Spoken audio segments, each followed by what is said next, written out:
കർത്താവിൽ പ്രിയ സഹോദരങ്ങളെ, പ്രിയപ്പെട്ട ദൈവമക്കളെ,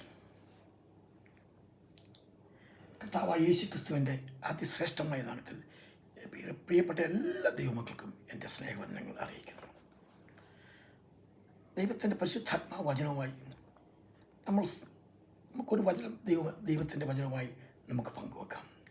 നമ്മൾ ചിരപരിചിതമായി നമ്മൾ വായിക്കുന്ന ദൈവത്തിൻ്റെ ഒരു പരിശുദ്ധമായ വചനമുണ്ട്. യോഹന്നാൻ സുവിശേഷം 4-ാം അധ്യായം 14-ാം അധ്യായത്തിൽ നാം ഇങ്ങനെ വായിക്കുന്നു: ഈ വെള്ളം കുടിക്കുന്നവനെല്ലാം പിന്നെയും ദാഹിക്കും. ഈ വെള്ളം കുടിക്കുന്നവനെല്ലാം പിന്നെയും ദാഹിക്കും. ഈ സാഹചര്യം എവിടെ വെച്ചാണെന്ന് നമുക്ക് ശരിക്കും അറിയാം. കർത്താവ് ശമര്യാസ്ത്രീയോട് സംസാരിക്കുന്നത് ആ സന്ദർഭത്തിൽ കർത്താവ് ഉപയോഗിച്ചതാണിത്. ഈ വെള്ളം കുടിക്കുന്നവനെല്ലാം പിന്നെയും ദാഹിക്കും. നമുക്കിതിനോട് സമുചിതമായ വേറൊരു വാക്യവും നമുക്ക് കാണാൻ സാധിക്കും: ഈ അപ്പം ഭക്ഷിക്കുന്നവനെല്ലാം പിന്നെയും വിശക്കും. ഈ അപ്പം ഭക്ഷിക്കുന്നവനെല്ലാം പിന്നെയും വിശക്കും.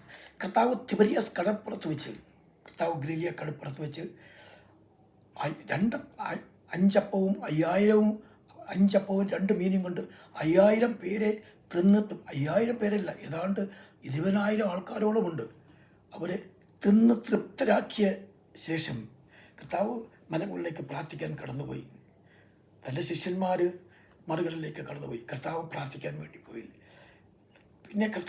പിന്നീട് കർത്താവ് അവരുമായി ചേർന്നു. അപ്പോൾ ശിഷ്യന്മാരും മറ്റാൾക്കാരെല്ലാം കൂടെ കൂടി ചേർന്ന് കർത്താവിനെ അവരുടെ രാജാവാക്കാവിനുള്ളൊരു പദ്ധതി അവർ ആവിഷ്കരിച്ചു. കർത്താവ് അതറിഞ്ഞു. ഇവർ അപ്പം ഭക്ഷിച്ചുകൊണ്ട് ഇനി അവർക്ക് അപ്പം ഭക്ഷിക്കാൻ സാധിക്കുമല്ലോ, അവർക്ക് അപ്പം കിട്ടുമല്ലോ, ഇവനെ അവരുടെ രാജാവാക്കിയാൽ നമുക്ക് അപ്പത്തിൻ്റെ പ്രശ്നമില്ല, നമ്മുടെ അപ്പത്തിൻ്റെ പ്രശ്നമെല്ലാം അവർ പരിഹരിക്കും. അതുകൊണ്ട് അവനെ നമ്മുടെ രാജാവാക്കാം എന്നുള്ളൊരു പദ്ധതി അവർ ആവിഷ്കരിച്ചിട്ട് അവനെ രാജാവാക്കാൻ ചെന്നു.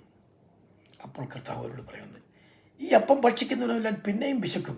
കർത്താവ് ഇതിനു മുൻപും 4000 പേരെ ഭക്ഷണം കൊടുത്ത് കർത്താവ് തൃപ്തരാക്കിയില്ലേ? അതാണ് കർത്താവ് പറയുന്നത്. ഈ അപ്പം ഭക്ഷിക്കുന്നവരെല്ലാം പിന്നെയും വിശക്കും. Hallelujah, hallelujah, hallelujah.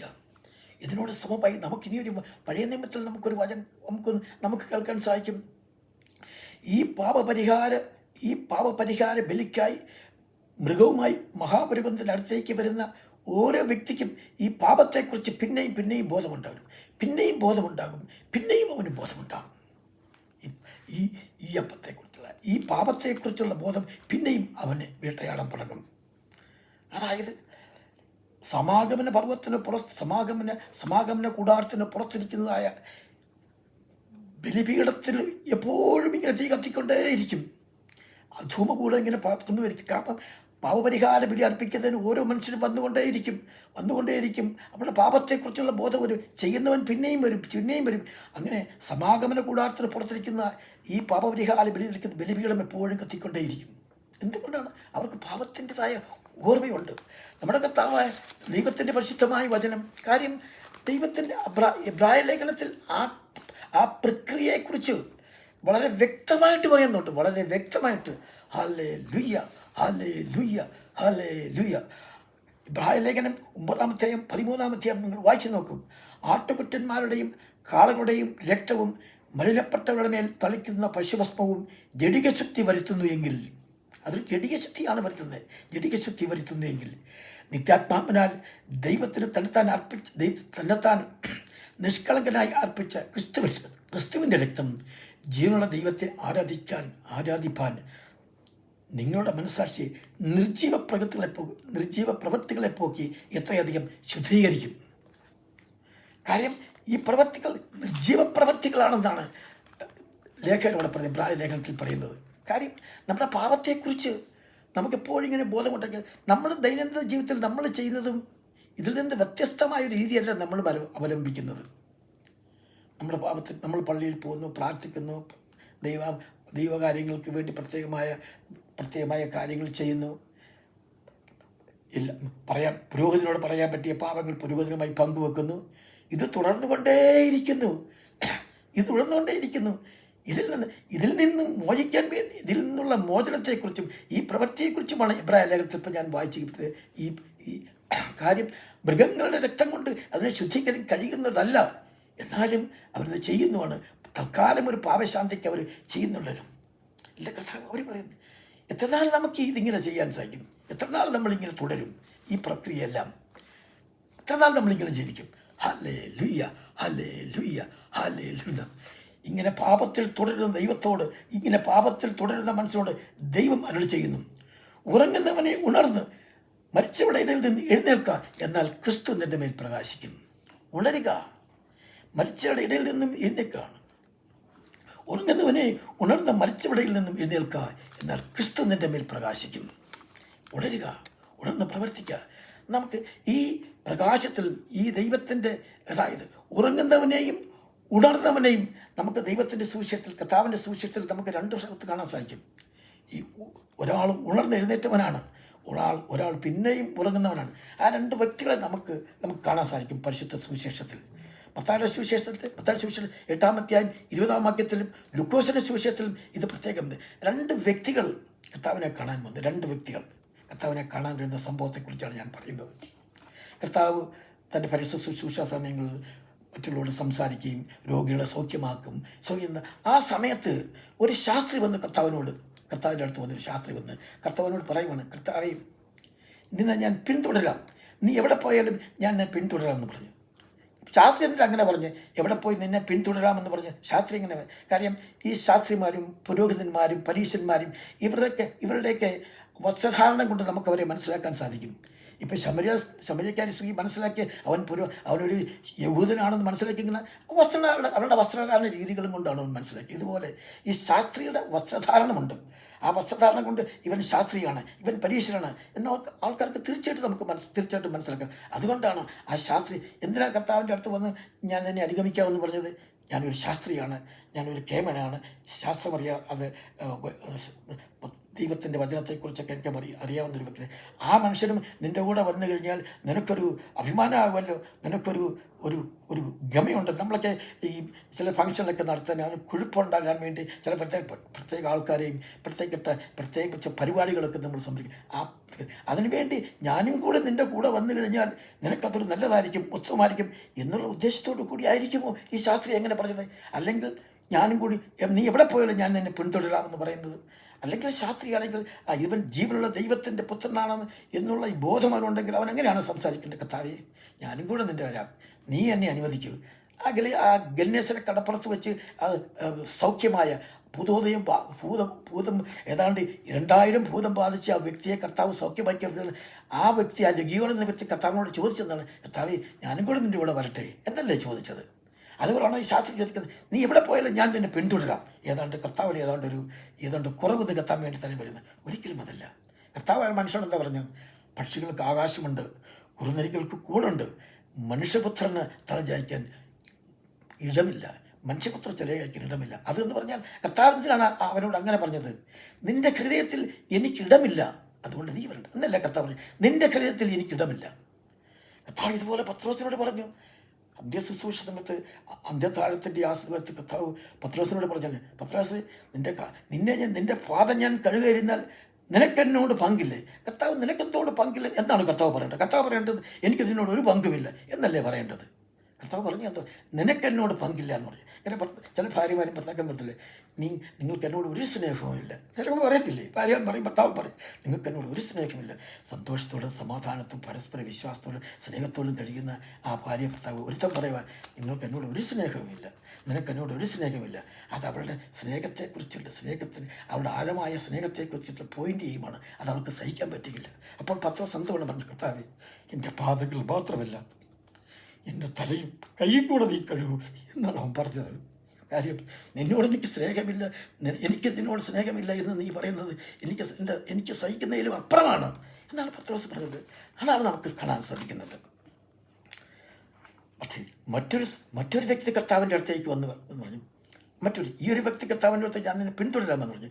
വേറൊരു വ്യക്തി കർത്താവിൻ്റെ അടുത്തേക്ക് വന്നിട്ട് പറഞ്ഞു, കർത്താവേ, എൻ്റെ ഒരു വ്യക്തി എൻ്റെ അടുത്ത് വന്ന് പറഞ്ഞു, എൻ്റെ അപ്പം മരിച്ചുപോയി, അതുകൊണ്ട് ഞാൻ പോയി എൻ്റെ അപ്പനെ അടക്കം ചെയ്തിട്ട് ഞാൻ പിന്നെ വന്ന് നിന്നെ ശുശ്രൂഷിച്ച് കൊള്ളാം, ഇപ്പം നീ എന്നെ പോകാൻ വേണ്ടി അനുവദിച്ചു എന്ന് പറഞ്ഞു. കർത്താവ് എന്താണ് ആ മനുഷ്യനോട് പറഞ്ഞത്? അത് കർത്താവിൻ്റെ ഒരു ശിഷ്യനാണ് പറഞ്ഞ്, മരിച്ചവർ തങ്ങളുടെ മരിച്ചവരെ അടക്കട്ടെ, നീ പിന്നെ പിന്തുടരൂ. മരിച്ചവർ തങ്ങളുടെ മരിച്ചവരെ അടക്കം ചെയ്യട്ടെ, നീ എന്നെ പിന്തുടരൂ. ഇതാണ് കർത്താവ് ആ മനുഷ്യരോട് പറഞ്ഞത്. നീ എനിക്ക് എനിക്ക് നിന്നോടുള്ള സ്ഥാനവും മാനവും നിനക്കുള്ളതുമായ ബന്ധം അഭേദ്യമായ ബന്ധമാണ്. കാര്യം, ഒരുത്തൻ ക്രിസ്തുവിലായാൽ അവൻ പുതിയ സൃഷ്ടിയാണ്. അതാണ് അതിന് കാരണം. നീ ഒരു പുതിയ വ്യക്തിയായി മാറി. ആ പഴയ മറ്റുള്ള വ്യക്തികളെ പോലല്ല നീ ഒരു പുതിയ വ്യക്തിയായി മാറി. ഒരുത്തൻ ക്രിസ്തുവിലായാൽ അവൻ പുതിയ സൃഷ്ടി. പഴയതെല്ലാം മാറിപ്പോയി, ഇതാ ഞാൻ സകലതും പുതുതാക്കുന്നു. ദൈവത്തിൻ്റെ വചനം എഫേസ്യ ലേഖനം 2-12 വചനം നമ്മളോട് പറയുന്നത്, കർത്താവായ യേശു വചനം പറയുന്നതാണ്, നാം അവൻ്റെ കൈപ്പണിയായി സൽപ്രവൃത്തിക്കായിട്ട് യേശു ക്രിസ്തുവിൽ സൃഷ്ടിക്കപ്പെട്ടവരാകുന്നു. ദൈവത്തിൻ്റെ വചനം പറയുന്നു, നാം കർത്താവായ യേശു ക്രിസ്തുവിൽ പുതിയ സൃഷ്ടികളായിപ്പോയി. പുതിയ സൃഷ്ടികളാണ് നാം കർത്താവായ യേശു. ആദാമിനെ കർത്താവ് സൃഷ്ടിച്ചു, കൈകൊണ്ട് സൃഷ്ടിച്ച് ഏദൻ തോട്ടത്തിൽ ആദാമിനെ ആക്കി. ഏദൻ തോട്ടത്തിൽ എത്ര നാൾ അവിടെ ജീവിക്കാൻ സാധിച്ചു? സന്തോഷവും സമാധാനവും സന്തോഷത്തും കൂടി ആന്തരികമായ ആ ജീവിതം ജീവിക്കുന്നവർക്ക് എത്ര നാൾ ആ ജീവിതം ജീവിക്കാൻ സാധിച്ചില്ല. അവരെ അവിടുന്ന് പുറത്താക്കി. ആരാണ് പുറത്താക്കിയത്? യഹോവയായ ദൈവമാണ് അവരെ പുറത്താക്കിയതല്ല, സാത്താനാണ് അവരെ പുറത്താക്കിയത്. ആ സാത്താൻ ആ സന്തോഷവും സമാധാനവും ദൈവ ചൈതന്യത്തിൽ ജീവിക്കാൻ സാത്താൻ അവരെ അനുവദിച്ചില്ല. കാര്യം എന്തുകൊണ്ടാണ് അവർക്കങ്ങനെ ജീവിക്കാൻ സാധിക്കാത്തത്? അവർക്ക് സാത്താനെ എതിർക്കുവാനും തകർക്കുവാനുമുള്ള ആയുധമില്ലായിരുന്നു. എന്നാൽ കർത്താവായ യേശുക്രിസ്തു നമുക്കൊരു ആയുധം തന്നിരിക്കുന്നു. എന്തുമാണ്? അവൻ്റെ ശ്രേഷ്ഠമായി അവൻ്റെ ദൈവത്തിൻ്റെ വചനമാണ് ദൈവത്തിൻ്റെ വചനമാണ് നമുക്ക് തന്ന വാൾ. അതാണ് നമ്മൾ ഉപയോഗിക്കുന്നത്. സാത്താനെ എതിർക്കുന്ന സത്യമായ വചനമാണ് ദൈവത്തിൻ്റെ വചനം. ഈ ദൈവത്തിൻ്റെ വചനം നമ്മൾ പഠിക്കുന്നില്ല, അറിയില്ലെങ്കിൽ നമുക്ക് സാത്താനെ എങ്ങനെ എതിർക്കാൻ സാധിക്കും? സാത്താനെ അറിയാൻ ദൈവത്തിൻ്റെ വചനത്തിലൂടെ നമ്മൾ കർത്താവായ യേശുക്രിസ്തുവിനെ ദൈവത്തിൻ്റെ മഹാത്മ്യത്തെയും അറിയുക മാത്രമല്ല നമ്മൾ ചെയ്യുന്നത്. സാത്താൻ്റെ സകല കുതന്ത്രങ്ങളും മനസ്സിലാക്കുവാൻ ദൈവം നമ്മളെ സഹായിക്കും. ദൈവത്തിൻ്റെ പരിശുദ്ധമായ വചനം അതാണ്. നമ്മൾ വചനം പഠിക്കുമ്പോഴാണ് നമുക്കിതെല്ലാം മനസ്സിലാക്കുന്നത്. വചനം പഠിച്ചില്ലെങ്കിൽ നമുക്കിതൊന്നും മനസ്സിലാക്കാൻ സാധിക്കത്തില്ല. ദൈവത്തിൻ്റെ വചനം പഠിക്കണം. ദൈവത്തിൻ്റെ വിശുദ്ധ ബൈബിൾ അല്ലാതെ ഒന്നും വചനമല്ല. അതൊക്കെ ഞാൻ നിങ്ങളോട് ചോദിക്കട്ടെ, ഉപ്പാണോ ഉപ്പിലിട്ടതാണോ നല്ലത്? ഉപ്പല്ലേ? ഉപ്പിലിട്ടത് ഉപ്പിൻ്റെ ഫലം ചെയ്യുകയില്ല. ദൈവത്തിൻ്റെ വചനം ലഭിക്കുക നിനക്കെന്താണ് ബുദ്ധിമുട്ട്?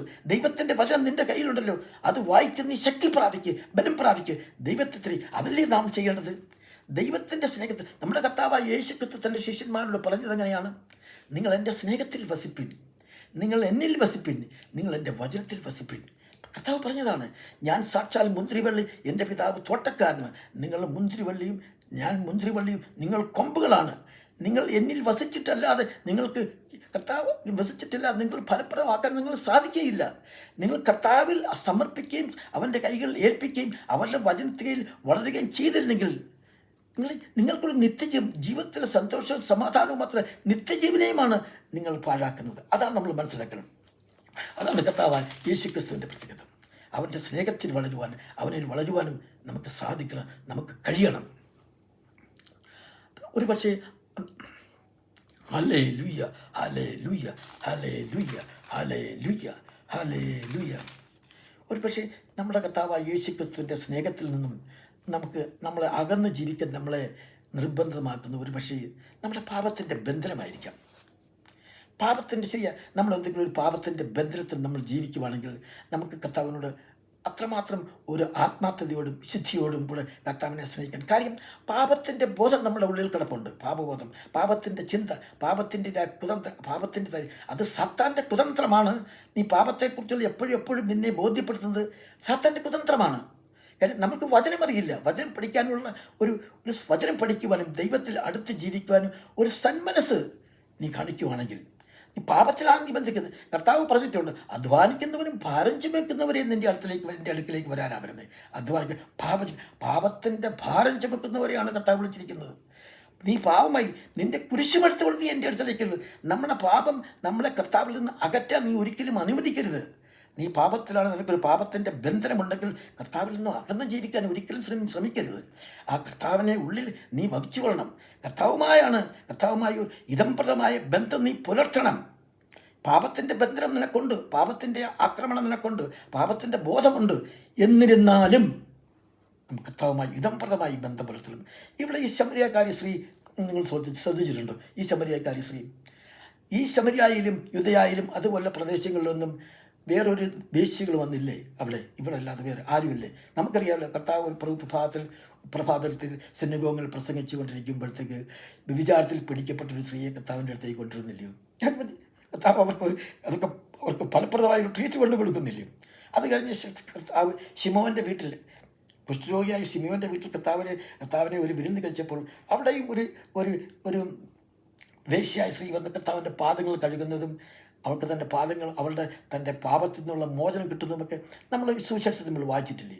അതുപോലെ ഈ ശമരിയായാലും യൂദയായാലും ആ പരിസര പ്രദേശങ്ങളിലും വേറെ ഒരു വേശ്യകളാരുമില്ലേ? എന്തിന് കർത്താവ് ഈ ശമരിയക്കാരി സ്ത്രീയെ മാത്രം പർട്ടിക്കുലറായിട്ട് വന്ന് അവിടെ അടുത്തേക്ക് വന്നത്? അതിനൊരു കാരണമുണ്ട്. ഈ ശമരിയക്കാരി സ്ത്രീ സംസാരിക്കുന്നത് നിങ്ങൾ ശ്രദ്ധിച്ചിട്ടുണ്ടോ? അവളോട് സംസാരിച്ച് ഒടുവിൽ വന്നപ്പോൾ ആ സ്ത്രീ കർത്താവിനോട് പറയുന്നത് എന്താണെന്നറിയാമോ? മശിഹ വരും, മശിഹ വന്ന് ഞങ്ങൾക്കെല്ലാം പറഞ്ഞു തരും. അവൾ അശുദ്ധമായൊരു ജീവിതം ജീവിക്കുന്നെങ്കിലും അവളുടെ ഉള്ളിൽ കർത്താവുണ്ടായിരുന്നു. അതാണ് ഞാൻ ആദ്യം നിങ്ങളോട് നിങ്ങൾ പാപത്തിൻ്റെ ബന്ധനം നിങ്ങൾക്കുണ്ടെങ്കിൽ ശരി, കർത്താവുമായുള്ള ഇതംപ്രദമായ ബന്ധം, വചനവുമായി ഇതംപ്രദമായ ബന്ധം ഒരിക്കലും നിങ്ങൾ നിർത്തരുത്.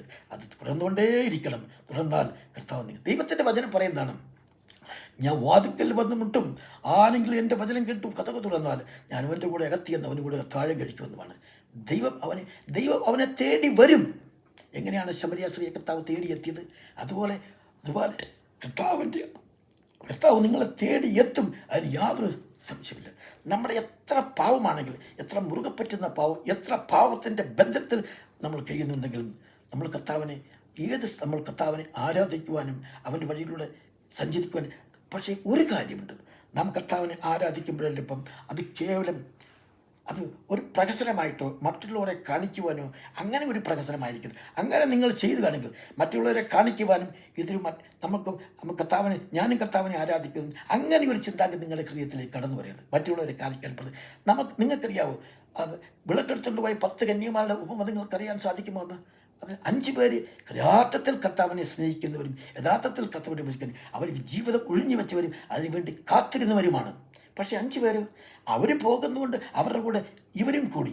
ആ 5 പേർ കരുതലുള്ളതായിരുന്നു. അവരുടെ ഹൃദയങ്ങളിൽ കർത്താവിന് സ്ഥാനമുണ്ടായിരുന്നു. കർത്താവിൻ്റെ സ്നേഹം അവരുടെ ഉള്ളിൽ എണ്ണയുള്ളവർ കർത്താവിൻ്റെ സ്നേഹത്തിനെയാണ് അവർ കാണിക്കുന്നത്. കർത്താവിൻ്റെ സ്നേഹം അവരുടെ ഉള്ളിലല്ല ഉണ്ടായിരുന്നു. അതുകൊണ്ടാണ് അവർ കർത്താവിനെ സ്വീകരിക്കാൻ ധൈര്യത്തോടെ കൂടെ പോയത്. കർത്താവ് പ്രകടിപ്പിക്കാനും മറ്റുള്ളവരെ കാണിക്കാനും പോരും. നിങ്ങളെ ഞാൻ അറിയുന്നില്ല എന്നാണ് പറയുന്നത്. നിങ്ങളെ ഞാൻ അറിയുന്നില്ല. നിങ്ങൾ ഇവിടുന്ന് വന്നവരെ ദൈവത്തിൻ്റെ പരിശുദ്ധമായ സുവിശേഷം എപ്പോഴും അതിനെക്കുറിച്ചാണ് പറയുന്നത്. കർത്താവിനെ ശുശ്രൂഷിക്കാൻ, കർത്താവിനെ വിളിക്കാൻ വന്നവർ കർത്താവ് തന്നെ പറയുന്നുണ്ടല്ലോ. കർത്താവിനെ സൂക്ഷിക്കാൻ കർത്താവിനെ ശുശ്രൂഷിക്കാൻ ആൾക്കാരെക്കുറിച്ച് കർത്താവ് പ്രത്യേകം പറയുന്നുണ്ട്. ഹല്ലേലൂയ. ദൈവത്തിൻ്റെ വചനം പറയുന്നുണ്ടല്ലോ, കർത്താവിനെ സ്നേഹിക്കുന്നവരും വിശ്വസിക്കുന്നവരും കർത്താവിനെ സമർപ്പിക്കുന്നവരും അവരുടെ ജീവിതമേ വേർന്നു. അവർ മറ്റുള്ളവരെ കാണിക്കാനും അവരുടെ സ്നേഹത്തിൻ്റെ ഒരു നിറകുടമായിരിക്കും അവരുടെ സ്നേഹം. ആ സ്നേഹമാണ് കർത്താവ് ഓരോ വ്യക്തികൾക്കും. കർത്താവിനെ സ്നേഹിക്കുന്നവർ കർത്താവ് കൊടുക്കുന്നുണ്ട് അവൻ്റെ സ്നേഹങ്ങളും. അവൻ്റെ സ്നേഹം നമുക്ക് ലഭിച്ചത് നമ്മളൊരു പുതിയ വ്യക്തിയായിട്ട് മാറും. ആ സ്നേഹത്തിലാണ് നമ്മൾ വസിക്കുന്നത്. ഇവിടെ നമ്മൾ അതാണ് നമ്മുടെ എത്ര വലിയ പാപം നമ്മുടെ ഹൃദയത്തിനുണ്ടായാലും ശരി, നമ്മളെ അവൻ കഴുകി വൃത്തിയാക്കി നമ്മൾ ജീവിതത്തിൽ മടുക്കാതെ അവനെ മാത്രം ആരാധിച്ച് അവനെ മാത്രം നമ്മൾ ആരാധിച്ചുകൊണ്ടിരിക്കുമ്പോൾ നമുക്കതിനുള്ള പ്രതിഫലം തീർച്ചയായിട്ടും കിട്ടും. പാപബന്ധനത്തിലാണ് നമ്മൾ ജീവിക്കുന്നത് ചിന്ത നമ്മുടെ ഹൃദയത്തിൽ. ആ പാപബന്ധനത്തിന് വേണ്ടി നമ്മളെപ്പോഴും പ്രാർത്ഥിക്കണം, കർത്താവേ ഇതിനുള്ള വിടുതൽ എനിക്ക് തരണമേ, വിടുതൽ തരണമേ. എത്ര വലിയ പാപമാണെങ്കിൽ അവൻ നമുക്ക് പാപത്തിൽ ഇരുന്നു കൊണ്ട് അതിൻ്റെ വിടുതലിനായി വാസ്തവമായി നമ്മൾ സമർപ്പിച്ചാൽ അതിന് പ്രതിഫലം കിട്ടും. ഇവിടെ പാപത്തിൻ്റെ ബന്ധനത്തിൽ നിന്ന് എങ്ങനെയാണ് കർത്താവ് വിടുവിക്കുന്നത്? ഞാൻ നിങ്ങൾക്കൊരു ഉദാഹരണം നിങ്ങൾക്ക്. ഈയിടെയായി യൂട്യൂബിൽ വന്ന ഒരു വീഡിയോ നിങ്ങൾ ഒരുപക്ഷെ കണ്ടു കാണും. യൂട്യൂബിൽ വന്ന ഒരു വീഡിയോ ആണ്. ഒരു ദൈവദാസൻ ഇങ്ങനെ യാത്ര ചെയ്യുകയാണ്. ഒരു വിജനമായ റോഡിൽ കൂടി ഇങ്ങനെ യാത്ര ചെയ്യുകയാണ്. അത് ഹൈവേ റോഡാണ്. ഈ നഗരങ്ങളെയും സ്റ്റേറ്റുകളെയും ബന്ധിപ്പിക്കുന്നതായ ആ വളരെ വീതിയുള്ള വിശാലമായ ദൈർഘ്യമുള്ളതായ ഒരു റോഡിൽ കൂടെ ദൈവദാസൻ ഇങ്ങനെ സഞ്ചരിച്ച് പോകുമ്പോൾ ഒരു പ്രത്യേക സ്ഥലത്ത് ചെന്ന് അദ്ദേഹം വണ്ടി നിർത്തി. ആ വണ്ടി നിർത്തിയിട്ട് കുറേ പേപ്പറും ഒരു ബൈബിളും ഒക്കെ എടുത്ത് അദ്ദേഹം റോഡിൻ്റെ സൈഡിൽ കൂടെ കുറച്ചുകൂടെ നടന്ന് അങ്ങോട്ട് ചെന്ന് കുറച്ച് ചെന്ന് കഴിഞ്ഞപ്പോൾ യുക്കാലിപ്സിൻ്റെ മരങ്ങൾ വിരിക്കുന്ന യുക്കാലിപ്സിൻ്റെ മരങ്ങൾ നിൽക്കുന്നതായ ഒരു സ്ഥലത്ത് അവിടെ കുറ്റിച്ചെടികളും കാടുകളുമുള്ള ഒരു സ്ഥലത്തേക്ക് അദ്ദേഹം കടന്നു ചെന്നു. അവിടെ രണ്ട് സ്ത്രീകൾ അവിടെ വെയിറ്റ് ചെയ്തിരിക്കുകയാണ്. ഈ ദൈവദാസൻ വരുന്ന കണ്ട് അവർ ഓടി അവിടത്തേക്ക് വന്ന് അവർക്ക് എന്തെങ്കിലും ഇര കിട്ടും എന്നുള്ള പ്രതീക്ഷയോടായിരിക്കാം എന്തോ ഒരു ഓടി വന്ന് അവരുമായി ഈ ദൈവദാസൻ സംസാരിക്കുകയാണ്. നിങ്ങളുടെ പേരെന്താണ്? എവിടെ നിന്നാണ് നിങ്ങൾ വരുന്നത്? എന്തിനാണ് നിങ്ങളിങ്ങനെ ഇത്ര ഹീനമായ ഒരു പണി നിങ്ങൾ ചെയ്യുന്നത്? അവർ പറഞ്ഞു, ഞങ്ങൾക്ക് ഭർത്താവ് ഉപേക്ഷിച്ചതാണ്, കുട്ടികളെ വളർത്തണം, വലിയ ബുദ്ധിമുട്ടാണ്, ഇതുകൊണ്ടാണ് നിങ്ങളൊക്കെ വന്നത്.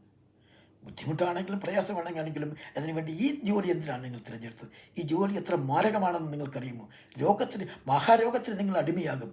മഹാരോഗത്തിന് അടിമയാകുന്നത് മാത്രമല്ല, നിങ്ങൾ ദൈവത്തിന് വിരോധമായിട്ട്, ദൈവത്തിന് ഏറ്റവും അറക്കപ്പെട്ടതായ, അവൻ ഏറ്റവും വിരോധമായ ഒരു പ്രവൃത്തിയാണ് ചെയ്യുന്നത്. നിങ്ങൾക്കറിയാമെന്ന് ചോദിച്ചത്. നിങ്ങൾ യേശുക്രിസ്തുവിനെ നിങ്ങൾക്കറിയുമെന്ന് ചോദിച്ചു. ഉടനെ അവർ പറഞ്ഞു, ഞങ്ങൾക്ക് യേശുക്രിസ്തുവിനെ അറിയും. ആ യേശുക്രിസ്തുവിനെ അറിയുന്ന ആ യേശുക്രിസ്തു ഇതുപോലെ ഒരു സാഹചര്യത്തിൽ ഒരു സ്ത്രീയുടെ അടുത്ത് നിങ്ങൾക്കറിയാമെന്ന് ചോദിച്ചു. അവർക്കത്ര പരിചയമില്ല. ഇതുപോലെ ജോലി ചെയ്യുന്ന, ഇതുപോലെ വേശ്യാവൃത്തി ചെയ്യുന്ന ഒരു മനുഷ്യൻ്റെ അടുത്തേക്ക് കർത്താവ് കടന്നു ചെന്നിട്ട് കർത്താവ് സംസാരിച്ച് അവരുടെ പാപത്തെക്കുറിച്ച് അവർക്ക് ബോധ്യപ്പെടുത്തി അവരെ പരിശുദ്ധമുള്ള ജീവിതത്തിലേക്ക് അവരെ ആനയിക്കുകയും ചെയ്തു. നിങ്ങളുടെ ഈ പാപത്തെ നിങ്ങൾ ഇന്ന് ഇവിടെ നിന്ന് നിർത്തണം. ദൈവത്തിൽ കർത്താവായ യേശുക്രിസ്തു, നിങ്ങളുടെ ഹൃദയങ്ങളിലുള്ള കർത്താവായ യേശുക്രിസ്തുവിനെ നിങ്ങൾ അറിയുമെന്ന് പറഞ്ഞില്ലയോ? ആ കർത്താവായ യേശുക്രിസ്തുവിൽ നിങ്ങൾ സമർപ്പിക്കുക. നിങ്ങൾ അവന് വേണ്ടി നിങ്ങളുടെ ജീവിതത്തെ നിങ്ങൾ കാഴ്ചവെക്കുക. അവൻ നിങ്ങളുടെ ജീവിതം സമ്പുഷ്ടമാക്കും.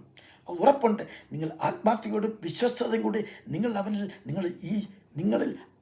അവൻ്റെ കയ്യിലേക്ക് നിങ്ങളുടെ ജീവിതത്തെ ഏൽപ്പിച്ചു കൊടുത്താൽ അവൻ നിങ്ങളുടെ ജീവിതത്തെ സമ്പുഷ്ടമാക്കും. അവനാണ് നിങ്ങളുടെ ജീവിതത്തെ സമ്പുഷ്ടമാക്കുന്നത്. നിങ്ങളതിനെ അവൻ്റെ കയ്യിലേക്ക് ഏൽപ്പിച്ചു കൊടുക്കൂ. നിങ്ങളതിനൊന്ന് ശ്രമിച്ചു നോക്കൂ. അവൻ നിങ്ങളെ തീർച്ചയായിട്ടും നിങ്ങൾക്കൊരു സന്തുഷ്ടമായും സമാധാനവും നിത്യജീവനും നിങ്ങൾക്ക് പ്രദാനം ചെയ്യും. നിങ്ങൾ സ്വീകരിക്കുമെന്ന് ചോദിച്ചു. ഞങ്ങൾ സ്വീകരിക്കും, ഞങ്ങൾ കൈക്കൊള്ളും, ഞങ്ങൾ സ്വീകരിക്കുമെന്ന് പറഞ്ഞു ആ ദൈവദാസൻ അവർക്ക് വേണ്ടി അവരുടെ കയ്യിൽ കൊണ്ടുവന്നതായ ചില സ്ക്രിപ്റ്റുകളും 2 ബൈബിളും അവർക്ക് കൊടുത്തിട്ട് അവർക്ക് വേണ്ടി പ്രാർത്ഥിച്ചു. സ്നേഹവാനായ കർത്താവേ, നീ ഇവരെ നടത്തണമേ, ഇവർക്ക് ആവശ്യമുള്ളതെല്ലാം നീ കൊടുക്കണമേ. അതെന്താവശ്യമാണെങ്കിലും കർത്താവേ, അവരുടെ ശരീരത്തെ നീ ശുദ്ധീകരിക്കണമേ. അതാണ് അദ്ദേഹം പ്രാർത്ഥിച്ചത്. അല്ലെങ്കിൽ ഇവരുടെ ശരീരത്തെ നീ ശുദ്ധീകരിക്കണമേ. നിനക്ക് കർത്താവേ, ഇവർക്ക് വേണ്ടി നീ നിന്റെ ശരീരം, ദൈവത്തിൻ്റെ വചനമാണ് അങ്ങനെയാണല്ലോ കർത്താവേ പറയുന്നത്. I sanctified myself for the sake of. ഇവർക്ക് വേണ്ടി ഞാൻ ശുദ്ധീകരിക്കുന്നു എന്നല്ലേ നിൻ്റെ വചനം പറയുന്ന കർത്താവേ എന്ന് ആ വചനങ്ങളെ കോട്ട് ചെയ്തുകൊണ്ട് ആ ദൈവദാസൻ അവിടെ നിന്ന് പ്രാർത്ഥിച്ചു. അവർ സന്തോഷത്തോടെ മടങ്ങി വന്നു. എത്ര അത്ഭുതകരവും ആനന്ദകരമായ ഒരു സിറ്റുവേഷനാണ് അവിടെ നടന്നത്. ദൈവത്തിൻ്റെ മക്കളെ ദൈവത്തിൻ്റെ വഴിയിലേക്ക് കർത്താവായ യേശുക്രിസ്തുവിനെ അറിയുന്നുള്ള ഒരൊറ്റ ഒരു പ്രിവിലേജാണ് അവർക്ക് കിട്ടിയത്. ദൈവം അവരെ അവരുടെ സന്തുഷ്ടമുള്ള സമാധാനമായ ജീവിതം ജീവിക്കാൻ അവരെ നയിച്ചു. അതല്ലേ ദൈവം നമുക്ക് വേണ്ടി ദൈവം ഒരുക്കി വെച്ചിട്ടുണ്ടെന്ന് മനസ്സിലാക്കാം. അതിനുവേണ്ടി നമുക്ക് ഒരുങ്ങാം. കർത്താവിന് വേണ്ടി നമുക്ക് അതിനുവേണ്ടി നമുക്ക് തയ്യാറാകാം. അതിനായി കർത്താവ് നിങ്ങളെ ഓരോരുത്തരെയും അനുഗ്രഹിക്കുമാറാകട്ടെ. ആമീൻ. പ്രാർത്ഥിക്കാം. സ്നേഹവാനായ സ്വർഗീയ വാഴ്ത്തപ്പെട്ട കർത്താവേ, ഈ പരിശുദ്ധമായ ദിവസത്തിന് വേണ്ടി പ്രാർത്ഥിക്കുന്ന കർത്താവേ, വചനം കേട്ട എല്ലാവരെയും കർത്താവേ ഞാൻ നിൻ്റെ കൈകളിലേക്ക് സമർപ്പിക്കുന്നു. വചനം കേൾക്കുവാൻ അവർക്കൊരു മനസ്സുണ്ടായല്ലോ കർത്താവേ, ഇന്ന് ഞാൻ അവരോട് പങ്കുവെച്ച ദൈവത്തിൻ്റെ വചനം അത് നല്ല നിലത്തിൽ വീണ വിത്തുപോലെ ഫലം കായ്ക്കുവാൻ തക്കവണ്ണം അത് 30, 60, 100 മേനിയായിട്ട് വളർന്നു അവർക്ക് ഫലപ്രയോജനമായി പ്രയോജനപ്പെടുത്തുവാൻ കർത്താവ് ഉപയോഗിക്കണമേ. കർത്താവേ, എത്ര പേരാണ് പല വിധത്തിലുള്ള കഷ്ടപ്പെടുന്നു, വേദന അനുഭവിക്കുന്നു. കർത്താവേ, ദൈവത്തിൽ സമർപ്പിക്കുവാൻ ഒരുപക്ഷെ അവരുടെ പല ബന്ധനങ്ങൾ കൊണ്ടായിരിക്കാം കർത്താവേ. ആ ബന്ധനങ്ങളെയും ആ പ്രശ്നങ്ങളെയും എല്ലാം കർത്താവെ നിരുപാധികം അവരിൽ നിന്ന് മാറ്റി ദൈവത്തിൻ്റെ പരിശുദ്ധമായ ജീവിതത്തിലേക്ക് കടന്നു വരുവാൻ നിൻ്റെ മക്കളെയും ഓരോരുത്തരെയും നീ സഹായിക്കണമേ കർത്താവെ. സ്നേഹത്തിൽ കർത്താവെ അവരെ വളർത്തണമേ.